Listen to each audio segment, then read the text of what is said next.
Afalul Pak. khamsah? Binahu. Dinahu apa tuh? Ada berapa afalul khamsah itu? Ada 5. Apa aja? Fa'alani kan lupa, Pak. Hah? Apa? Lupa sudah. Lupa. Yang lain ada yang tahu nggak? Masa anak Iki nggak bisa? Coba yang lain ada? Af'alani gitu, Pak. Apa? Yang af'alani, af'aluna. Iya enggak, Pak? Af'alani terus? Af'alani, taf'alani, yaf'alani, yaf'aluna, taf'alina. Oh, afalul khamsah. Kalau asmaul khamsah? Ini 5 semua ini. Oke. Kalau ahkamul khamsah apa itu?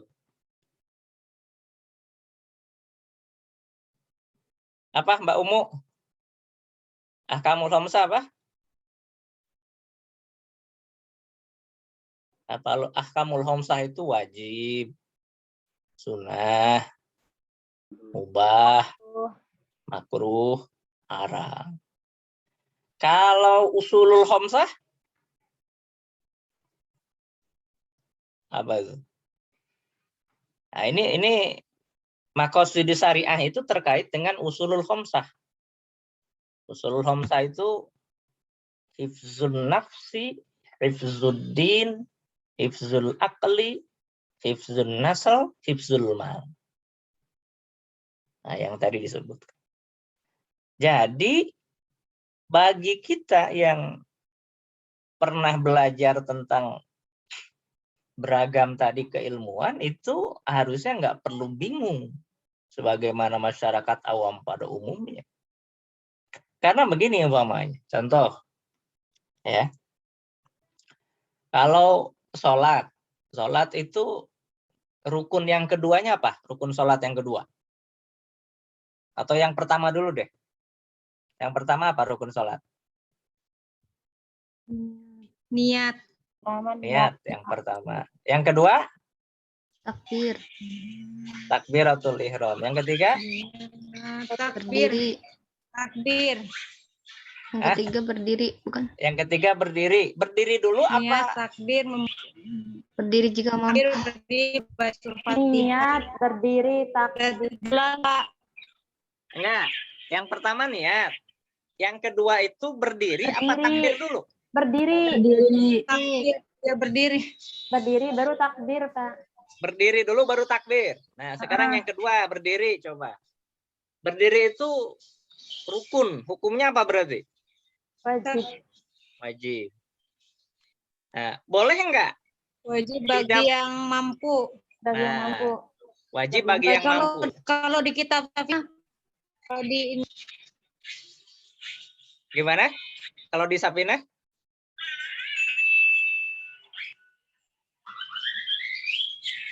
Itu burung. Ini dari biasanya yang dari Jawa itu yang suka burung itu ya. Nah, sekarang pertanyaan begini, berdiri itu wajib bagi yang mampu, bagi yang tidak mampu duduk. Tidak wajib, Pak. Ada tidak rukhsah. wajib. Rukhsahnya apa berarti? Duduk. Bagi yang tidak mampu duduk? Baring, Pak. Baring. Bukan tiduran ya. Wah, bahaya tiduran. Ya, nah, berarti apa? Ada Rukhsah. Ada rukhsah, ada kondisi yang berbeda. Dan itu dibolehkan dalam ajaran agama. Sama ketika orang apa tadi? Orang mengerjakan sholat. Nah, bagi kawan-kawan yang tekstualis, itu sholat itu akan sah kalau rapat posisi safnya. Ya, lutut bertemu lutut, bahu bertemu bahu, jempol kaki bertemu jempol. Nah, itu sah kata mereka. Kalau nggak begitu nggak sah. Kenapa nggak sah? Kalau ada renggang nanti ada setan yang lewat katanya. Ya, akan ada setan yang lewat. Nah, bagi mereka wajib. Ketika renggang persoalan nggak itu? Persoalan buat mereka. Tapi bagi kita yang memahami bahwa barisan itu dalam shaf itu adalah hukumnya apa namanya? Min itmamis sholat, termasuk dari kesempurnaan sholat, berarti yang namanya kamalu sholat, itmamu sholat itu bukan rukun. Gitu ya. Itu bukan rukun. Nah, karena bukan rukun kategorinya sunnah. Nah, ketika sunnah tadi kayak hukum sholat berjamaah di masjid. Jadi bandingannya begini umpamanya. Ini ilmu awamnya ya, ilmu kampungnya. Ya. Makan daging babi haram. Gitu kan? Makan daging babi haram. Kalau ada orang yang tidak makan, dia akan mati. Padahal di sekitar situ tidak ada makanan kecuali daging babi. Maka berarti apa? Hukum makan daging babi itu adalah boleh hanya untuk memperpanjang umur. Gitu kan? Berarti yang haram itu boleh dikalahkan oleh yang wajib. Itu sama tuh levelnya tuh. Haram sebanding dengan yang wajib. Nah, sekarang yang sunnah. Coba apa definisi sunnah itu apa? Dalam fikih apa definisi sunnah? Ada yang hafal nggak? Apabila dikerjakan mendapatkan pahala dan apabila ditinggalkan tidak apa-apa. Nah, ma yusabu ala fa'lihi wa la yu'aqabu ala tarkihi. Dikerjakan dapat pahala, tidak dikerjakan tidak disiksa. Nah, itu definisi sunnah. Nah, ini berbeda dengan akidah ya, pembahasan sunnah di sini tapi dari perspektif fikih. Gitu. Nah, sunnah itu akan bisa dikalahkan kalau minimal oleh makruh, apalagi sama yang haram. Gitu ya. Nah, umpamanya tadi ya, bagi kita umumnya rapat barisan itu hukumnya sunnah. Kenapa sunnah? Karena memang yang melakukan dari sekian sahabat Nabi cuma satu orang. Sementara yang lain tidak diceritakan melakukan atau tidak. Gitu kan? Nah, kemudian ketika yang satu orang ini melakukan, maka dihukumi sunnah. Maka ketika sholat berjamaah tidak posisi baris yang rapat pun tidak menjadi soal karena itu hukumnya sunnah. Oh, kira-kira enak nggak kalau begitu cara berpikirnya gitu? Ya. Jadi kalau bagi kita yang mempelajari banyak disiplin ilmu, itu nggak ada yang ruwet gitu. Akan ada jawabannya dari segala persoalan. Gitu kan? Nggak ada jawabannya. Nah, jadi implementasinya gimana? Qawaid fikih dengan kondisi yang ada tadi. Darul mafasid ya muqaddamun ala jalbil masalih. Itu ya. Menolak kemudorotan itu berarti menolak potensi kena penyakit. Muqaddamun itu lebih didahulukan daripada ada peluang dapat pahala dari yang sunnah. Yes. Ya. Tapi ini istilah pameo adagium yang ada di dunia ilmu usul fikih. Bagi orang yang taunya ayat Al-Quran dan hadis Nabi langsung ngomong, itu nggak tahu mereka yang begini. Ya, makanya ini alhamdulillah. Ya, Ini alhamdulillah. Nah, oke. Siapa tadi MC-nya? Sedikit tambahannya begitu ya. Ya, silahkan lanjut.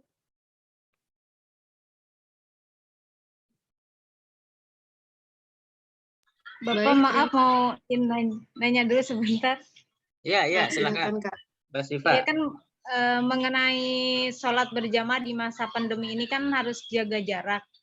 Nah, yang mau saya pertanyakan, mohon pencerahannya ini Pak. Kan di zaman Nabi itu kan ada di zaman sahabat Umar itu kan ada yang namanya wabah taun gitu ya Pak.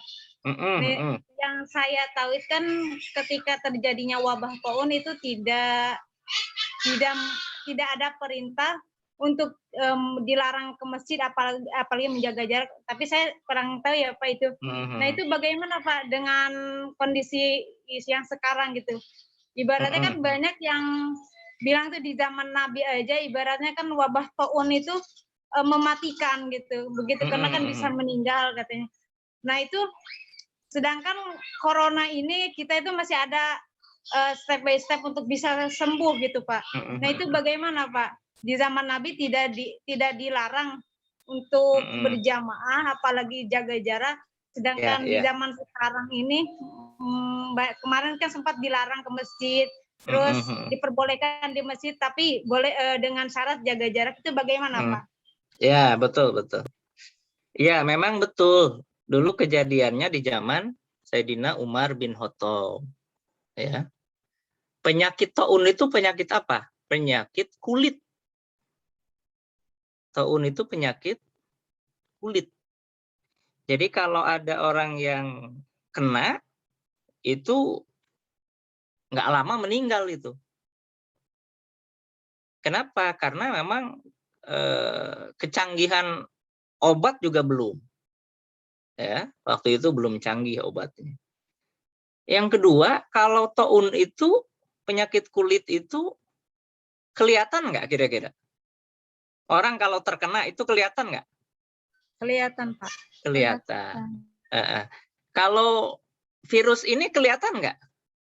Tidak Pak. Tidak gitu ya. Nah sebenarnya yang dijaga itu, ya kalau umpamanya orang yang batuk-batuk kan udah jelas batuk pilek gitu kan.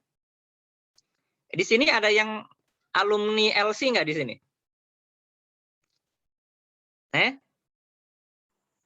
Bapak itu pas pertengahan Agustus kemarin kena itu Bapak sama istri.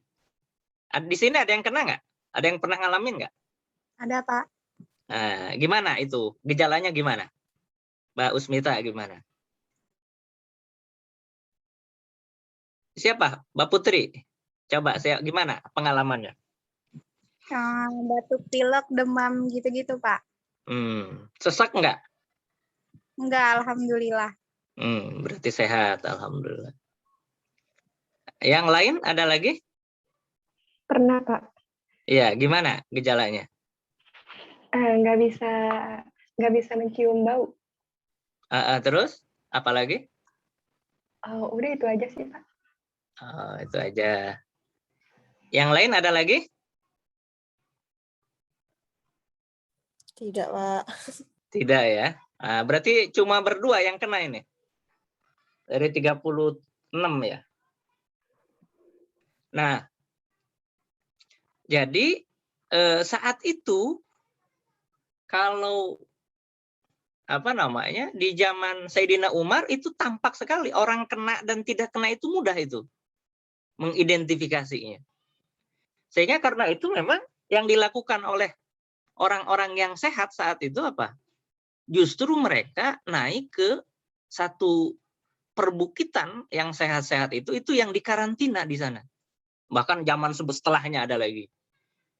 Jadi model karantinanya begitu. Mereka yang sehat-sehat itu, yang tidak ada gejala-gejala kulitnya itu, mereka ke sana. Ya. Termasuk katanya tidak berdekatan juga gitu. Apalagi dalam konteks kita sekarang yang virus itu nggak nggak kelihatan gitu. Pakai kacamata aja nggak ketahuan. Mungkin pakai mikroskop ya atau teleskop kali ya baru kelihatan. Ya, mikroskop itu kelihatan. Ya. Nah, lagi pula dalam pemahaman kita, sholat berjamaah itu tadi, kalau umpamanya disebutkan kan khairum min sholatil fajr. Itu kan bukan berarti tidak bisa sholat berjamaah di rumah. Ya, yang lebih terketahui lah personalnya. Terus yang kedua, yang tadi renggang-renggang itu dalam pemahaman kita itu bukan sebuah rukun. Coba ada nggak rukun sholat? Rukun sholat harus nempel bahu dengan bahu, ada nggak rukun sholatnya? Enggak, Pak. Nggak ada. Nah, jadi kawan-kawan yang mempertanyakan itu lebih kepada mungkin ketidaktahuan. Padahal begini coba, kalau orang Indonesia ini nauzubillah ya, terkena umpamanya 50% yang meninggal, itu kira-kira yang rugi siapa kira-kira? Yang rugi umat Islam. Betul nggak? Penduduk Indonesia itu sekarang 270 juta. Yang Muslim kira-kira 230 juta. Kalau yang meninggal itu puluhan juta orang Indonesia, itu berarti apa? Mayoritas orang Muslim. Iya kan? Nah, rugi juga kita nanti urusannya. Gitu. Ya. Nah, jadi oleh karena itu, apa yang terjadi di zaman dulu, ya terutama di zaman Sayyidina Umar dan zaman-zaman setelahnya memang bukan hal yang yang istilah kata apple to apple ya, tapi bahwa menyikapinya dengan harus baik gitu ya. Nah, kemarin itu bulan Agustus ya, Juli Agustus, coba diperhatikan dari informasi yang kita terima, itu muncul gelombang kedua yang Delta itu banyak yang sakit, banyak yang meninggal, banyak yang masuk rumah sakit secara berbarengan. Akibatnya apa? Yang meninggal itu karena nggak kerawat, nggak ada tempat, nggak ada apa gitu kan. Nah, ketika diberlakukan PPKM itu dalam rangka mengerem gitu. Jadi kalaupun sekarang ada orang yang sakit, itu dokternya ada, tempatnya ada gitu, bisa kerawat dengan baik karena tidak berbarengan. Atau mamanya kalau tadi yang kena Mbak Dira sama Mbak siapa tadi Putri itu pas kena ke rumah sakit nggak? Isolasi mandiri, Pak. Nah, isolasi mandiri, nggak ke rumah sakit kan ya? Enggak, Pak. Kenapa nggak ke rumah sakit? Isolasi mandiri juga. Iya, kenapa nggak ke rumah sakit? Enggak tahu. Sama, Bapak juga nggak ke rumah sakit karena dapat informasi rumah sakitnya penuh gitu. Nah, itu kalau istilah ininya kita buying time, kita mengulur waktu supaya kemudian orang-orang yang kena itu sembuh, yang kena isoman itu kan, alhamdulillah yang sembuh banyak gitu. Ya, jadi begitu ya Mbak Syifa ya. Nah, jadi kondisinya apalagi virus itu tidak kelihatan dan dia banyak menyerang orang-orang yang istilah kata punya komorbid. Komorbid itu penyakit bawaan gitu. Jadi itu benar.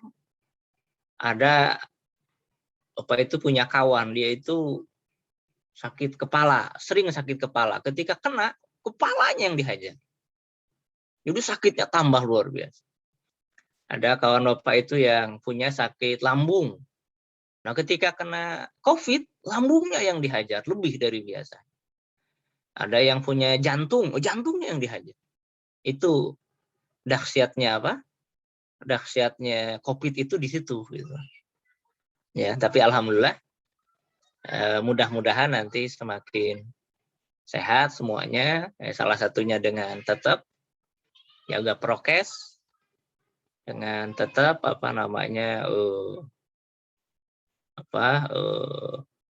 divaksin ya. Udah pada divaksin belum ini? Sudah, Pak. Udah, Pak. Ya, ada yang nggak divaksin nggak? Ada yang berpendapat nggak divaksin nggak? Oh, saya nggak boleh divaksin gitu. Ada nggak? Saya, Pak. Siapa? Bazar Fani. Kenapa? Karena saya punya autoimun sama komorbid. Oh, autoimunnya apa? Tulang. Oh, kena tulang ya? Iya. Kalau istri saya itu ini kena kulit porosis ya, porosis. Tapi itu boleh ternyata asal udah lama nggak kambuh. Saya masih makanya, oh masih ada kambuh-kambuhnya. masih sering. Iya, berarti nggak boleh dulu. Karena dokternya nggak mau beresiko juga gitu. Yang penting jaga prokes gitu ya. Nah, itu kan yang begini-beginian kan ya Allah yang kita mah nggak tahu gimana. Yang pas bulan apa itu ya, bulan Juli ya mungkin saya dapat grup WA itu sebentar-bentar innalillahi Allah ya Rabbi. Ya mudah-mudahan segera lewat sehingga kita bisa membangun peradaban ya, mudah-mudahan. Begitu ya Mbak Syifa ya. Oke. Iya. Terima kasih, Pak. Ya, sama-sama. Terus silahkan dilanjut Mbak Nurul, pertanyaan-pertanyaan berikutnya. Baik Pak, terima kasih Pak atas penambahan materinya yang sungguh luar biasa. Selanjutnya ini ada pertanyaan dari Syahidah Qur'ani Muslim. Pertanyaannya yaitu, apa yang dimaksud dengan kaidah istidlaliyah? Pertanyaan ini akan dijawab oleh saudari Dira Fitri Azhara. Kepadanya dipersilahkan. Baik, terima kasih kepada Nurulisa. Di sini saya akan menjawab pertanyaan dari saudari Syahidah Qur'ani Muslim. Yaitu pertanyaannya, apa yang dimaksud dengan kaidah istidlaliyah? Jadi, kaidah istidlaliyah itu upaya untuk mencari dalil atas permasalahan-permasalahan yang baru dalam Islam. Masalahnya ada, tetapi hukumnya belum ada, dan dalil kejadian tersebut tidak ada pada zaman Rasul. Seperti yang dikemukakan oleh Imam Abdul Hamid Hakim, yaitu mencari dalil yang tidak ada pada nas Al-Quran, as-sunnah, tidak ada pada ijma, dan tidak ada pada qiyas. Dan jika ia tidak ditemukan Quran, as-sunnah, ijma, dan qiyas, maka hendak mencari dalil lain atau istidlaliyah. Begitu jawaban dari saya. Apakah saudari Syahidah diterima? Alhamdulillah bisa. Terima kasih saudari Dira Azhara. Kepada teman-teman ada ingin menambahkan atau menyanggah seperti itu?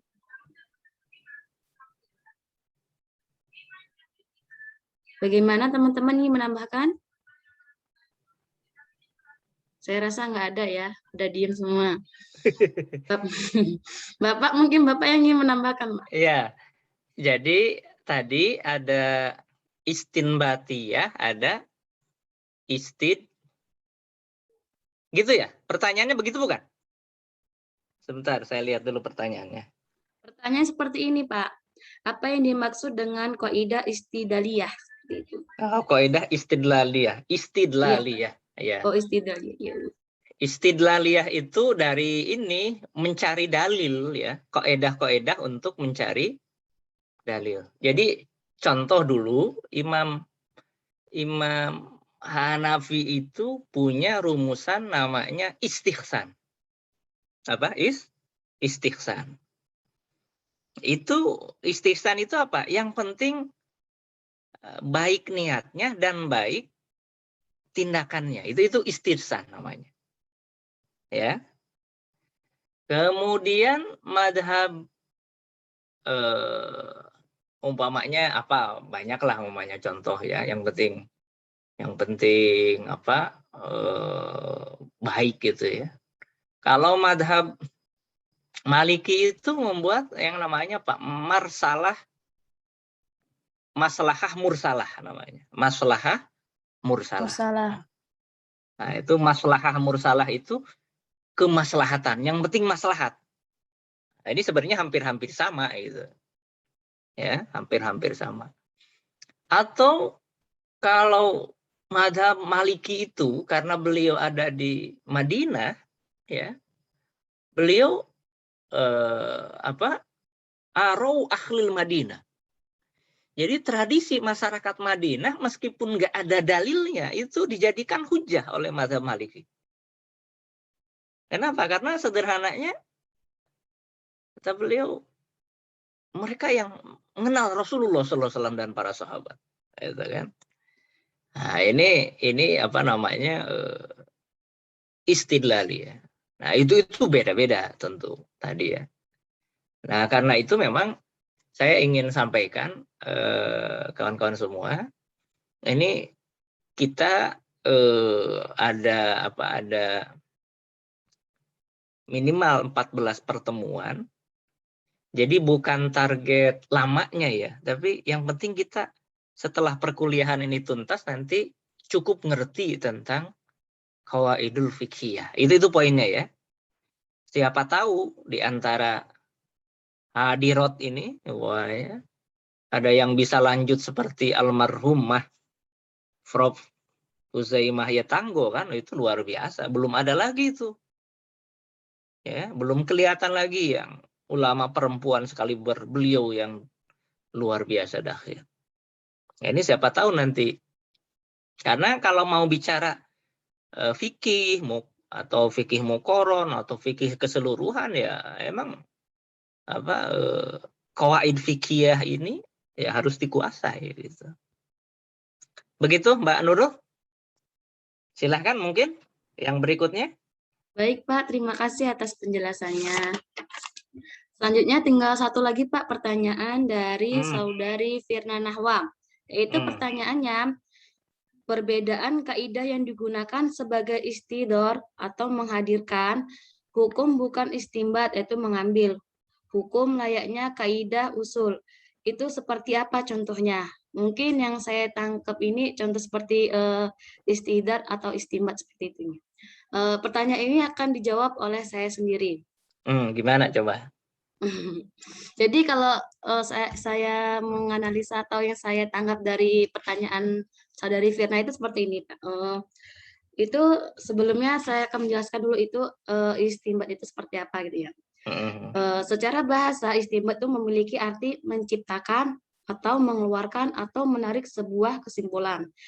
Istimbat memiliki arti suatu kegiatan yang dilakukan oleh para pakar fikih atau hukum yang mengungkapkan suatu dalil yang dijadikan dasar dalam menarik sebuah kesimpulan untuk menjawab sebuah persoalan atau permasalahan. Sedangkan objek dari ini istimbat yaitu Al-Quran dan hadis Rasulullah SAW. Seperti itu.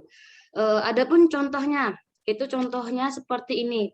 Potong tangan bagi pencuri disebut dalam Al-Quran yang bermaksud seperti ini, yaitu seperti di Al-Quran surat Al-Maidah ayat 38 yang artinya dan orang laki yang mencuri dan orang perempuan yang mencuri, maka hukumnya potong tangan mereka sebagai satu balasan dengan sebab apa yang mereka telah usahakan. Juga sebagai suatu hukum pencegahan dari Allah, dan ingatlah Allah Maha Kuasa lagi Maha Bijaksana. Adapun hadisnya seperti ini, bahwa Nabi Muhammad SAW memotong tangan pencuri yang mencuri baju besi berharga 3 dirham. Hadis Bukhari Muslim. Jadi merujuk kepada hadis ini, di atas Sayyidina Abu Bakar radhiyallahu anhu melakukan hukum potong tangan bagi orang yang mencuri senilai 5 dirham. Abu Hurairah dan Sa'id berkata, tangan pencuri dipotong jika mencuri 5 dirham. Sebagian fuqaha tabi'in Maliki, Syafi'i, dan Ahmad mengikuti pendapat ini. Tetapi Ibnu Mas'ud tidak memotong tangan pencuri jika kurang dari 10 dirham, atau 1 dirhamnya itu 1/10 dinar, atau 1 dinarnya itu 4,25 gram. Sebagai ulama fuqaha juga mengikuti pendapat ini. Berdasarkan perkara ini, para fuqaha dapat menetapkan bahwa seorang pencuri yang sabit kesalahannya akan dipotong tangan dengan syarat. Syaratnya sebagai berikut. Yang pertama yaitu sampai nasab 5 dirham, yaitu mencapai 5 dirham. Para fuqaha berbeda pendapat dalam menentukan kadarnya ini. Yang kedua, barang tersebut dicuri di tempat simpanan tertentu, yaitu seperti lemari, laci, bank, atau lain sebagainya. Yang ketiga, yang terakhir ini bukan barang yang tercicir atau tertinggal, jadi bukan barang yang emang bukan ada pemiliknya seperti itu. Sedangkan yang istidar yaitu menghadirkan gitu. Istilah menghadirkan itu sholat dalam fikih bisa disebut istidar. Secara garis besar, ulama fikih membagi istidar menjadi 2 bagian. Yang pertama istidar hakiki dan istidar urfi. Yang dimaksud istidar hakiki adalah menghadirkan seluruh pekerjaan sholat dari awal sampai akhir secara terperinci sesuai jumlah rakaat tersebut. Jadi semua pekerjaan pada rakaat pertama, kedua, dan seterusnya harus juga terhadirkan atau sesuai. Sedangkan istidar urfi adalah menghadirkan pekerjaan sholat secara garis besar tanpa terperinci. Dalam istidar urfi, cukup poin-poin rukun sholat-sholat tersebut dihadirkan satu kali saja tanpa harus tergambarkan di setiap rakaatnya.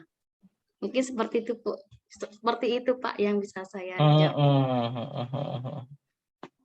Ya, jadi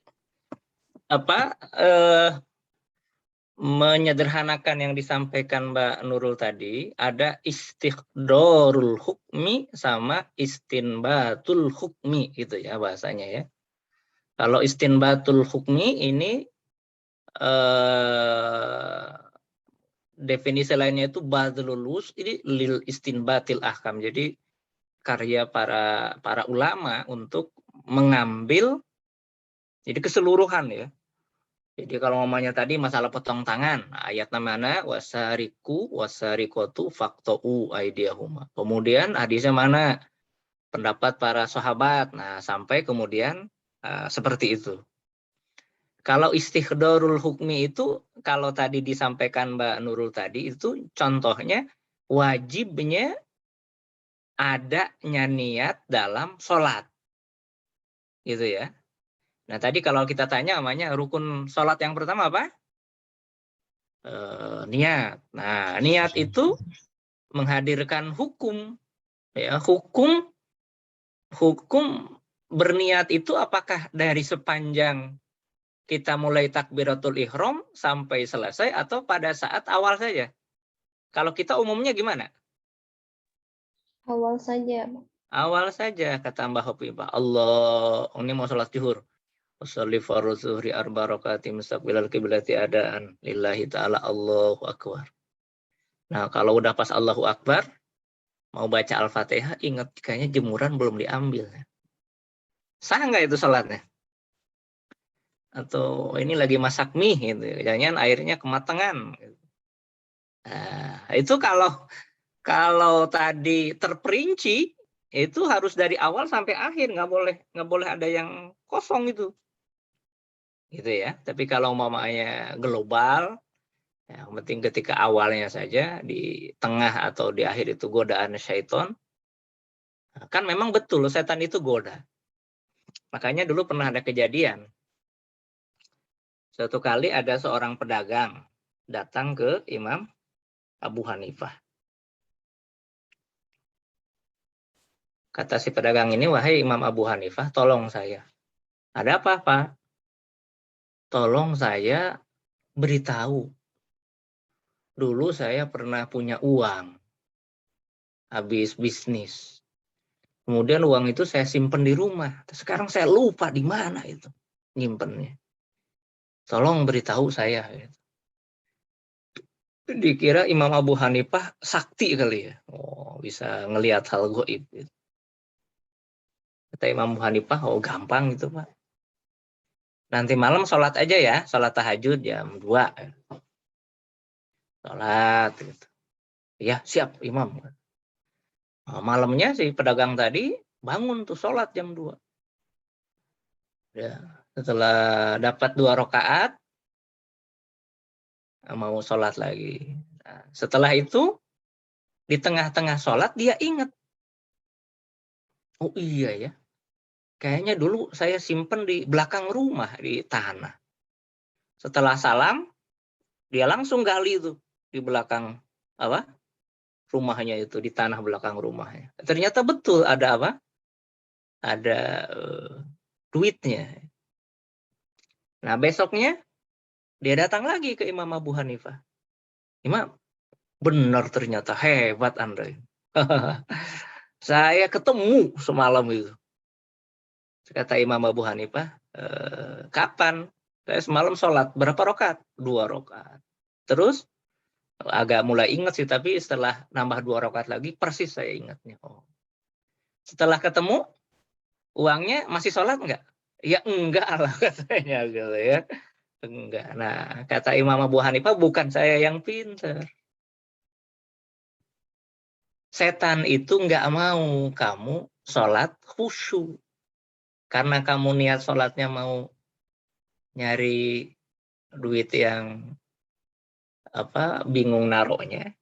Setan ngasih kabar. Karena setan mah tahu dia. Ya kan? Setan mah tahu. Kalau kamu makin banyak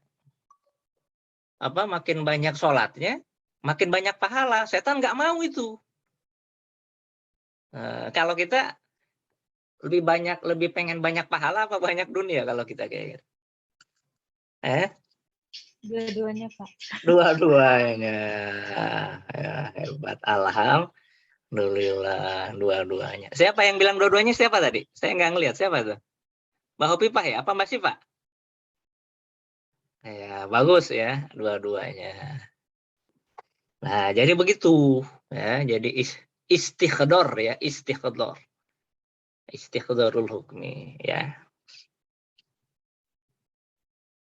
Begitu ya. Oke, Mbak Nurul, ada lagi atau cukup? Baik Pak, terima kasih. Pertanyaannya cuma 3 aja Pak. Oh, berarti udah selesai ya? Sudah. Oh, Pak, ya. maaf mau bertanya. Iya, iya. Saya masih bingung Pak, seumpama misalkan kita sholat berjamaah, contoh sholat duhur, kemudian kita masuk ke rakaat kedua, rakaat kedua otomatis kan kita ikut tahiyat awal. Nah kemudian kan nanti begitu beres imam, nanti kita berarti tahiyatnya jadi 3 kali apa gimana Pak? Iya, 3 kali. Jadi begini. Nah, apa?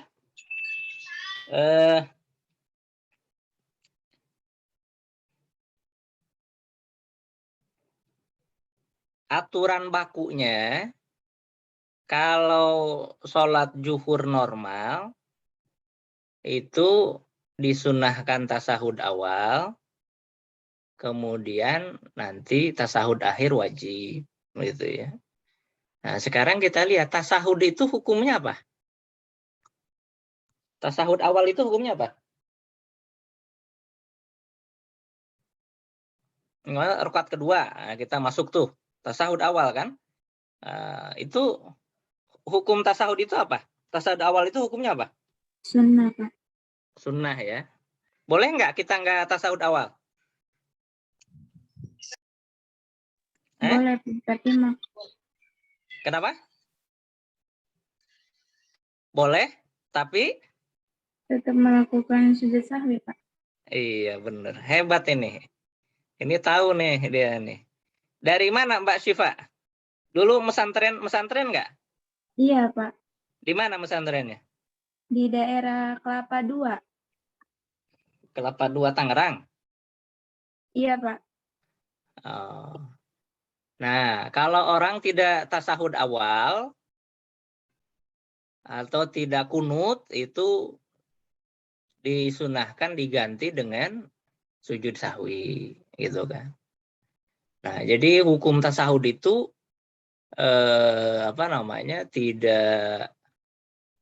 tidak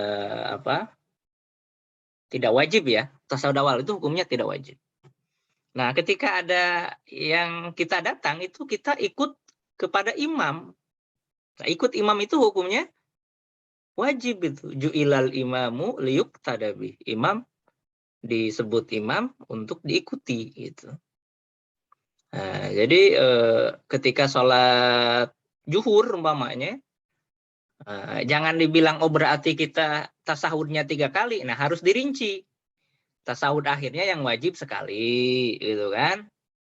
Nah, kemudian tasawuf yang lainnya berarti pas rokaat keberapa tuh? Rokaat pertama, ya. Kemudian rokaat ketiga. Rokaat ketiga kan berarti. Nah, itu tasahud sunnah. Bukan tasawuf akhir buat kita, tapi wajib karena ngikuti imam. Ya, ngikuti imam. Gitu. Nah, ini dari mana? Dulu itu, ini perlu diketahui, dulu itu di zaman awal Nabi Muhammad SAW, orang itu kalau masbuk, formatnya nih, ya, orang kalau masbuk, umpamanya sholat zuhur. Nabi Muhammad udah Allahu Akbar, udah rokaat pertama. Kemudian datang sahabat. Sahabat ini datang nanya sama temennya. Udah berapa rokaat? Udah berapa rokaat? Karena Nabi rokaatnya lama. Dijawab tuh sama temennya yang di belakang. Baru 1 rokaat umpamanya. Umpamanya ya. Maka orang yang masbuk tadi langsung takbir dia. Allahu Akbar. Saya usolli fardhu zuhri 4 rakaatin mustaqbilal qiblati ma'muman. Allahu Akbar. Kemudian 1 rakaat yang pertama itu dia kejar tuh, kebut tuh. Ya, Nabi rakaat kedua, dia rakaat pertamanya dia ngejar tuh, ruku sendiri, i'tidal sendiri, sujud sendiri. Baru kemudian ngikuti Nabi rakaat kedua. Dulu begitu.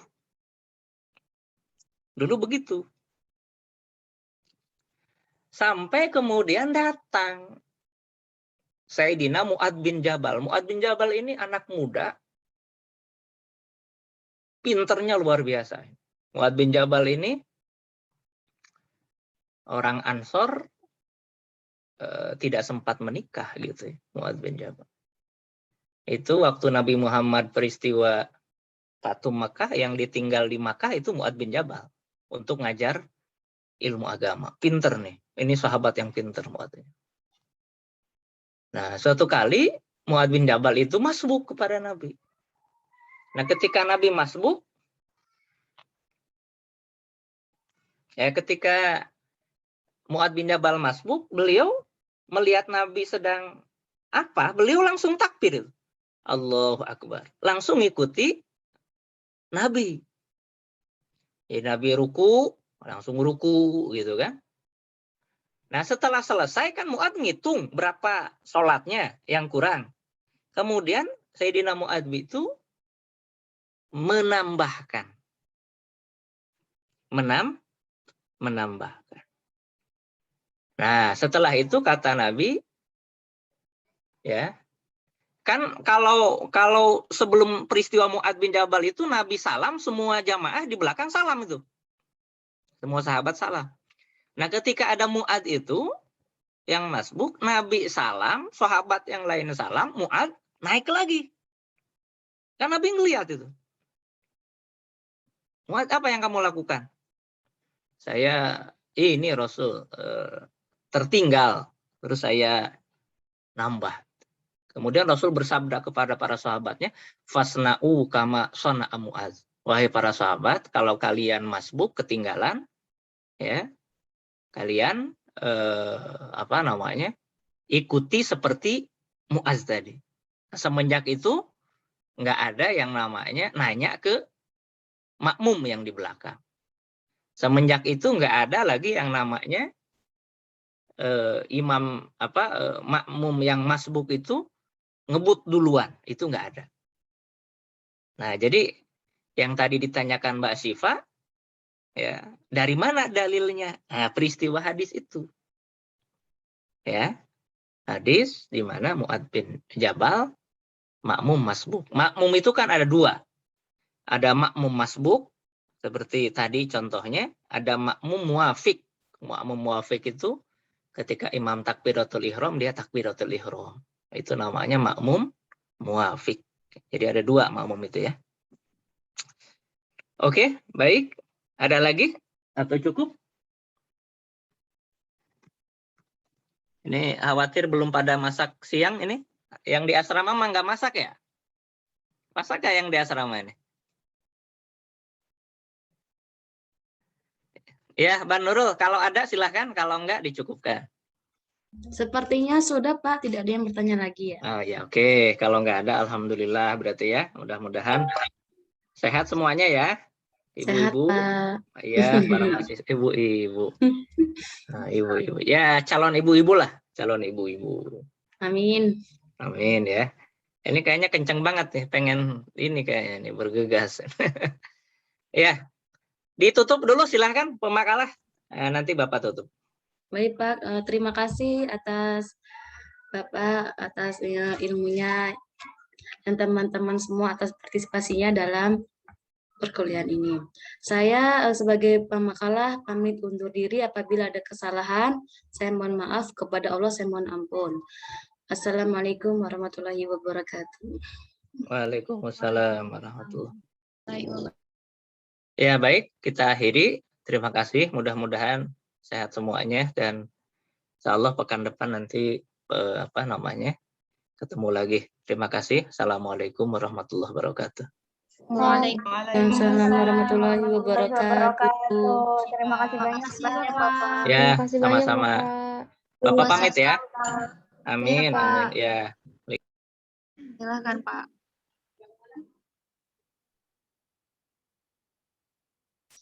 Teman-teman mau nanya yang besok kelompok fikih mawaris yang pertama siapa ya? Aku Muna, siapa lagi ya? Dira sama siapa ya? Sama siapa sih?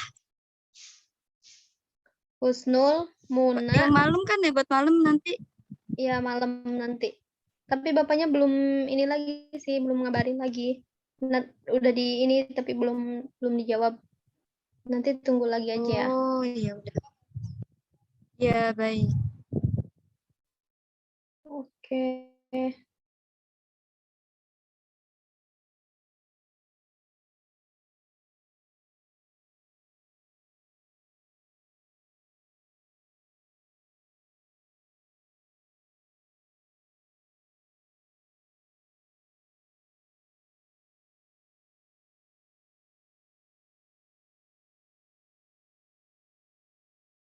Fani. Hopipah. Sama Ya. ini ya, maka Sifa Fauzia. Iya. Fani. Atau Fani kok nggak ada ya?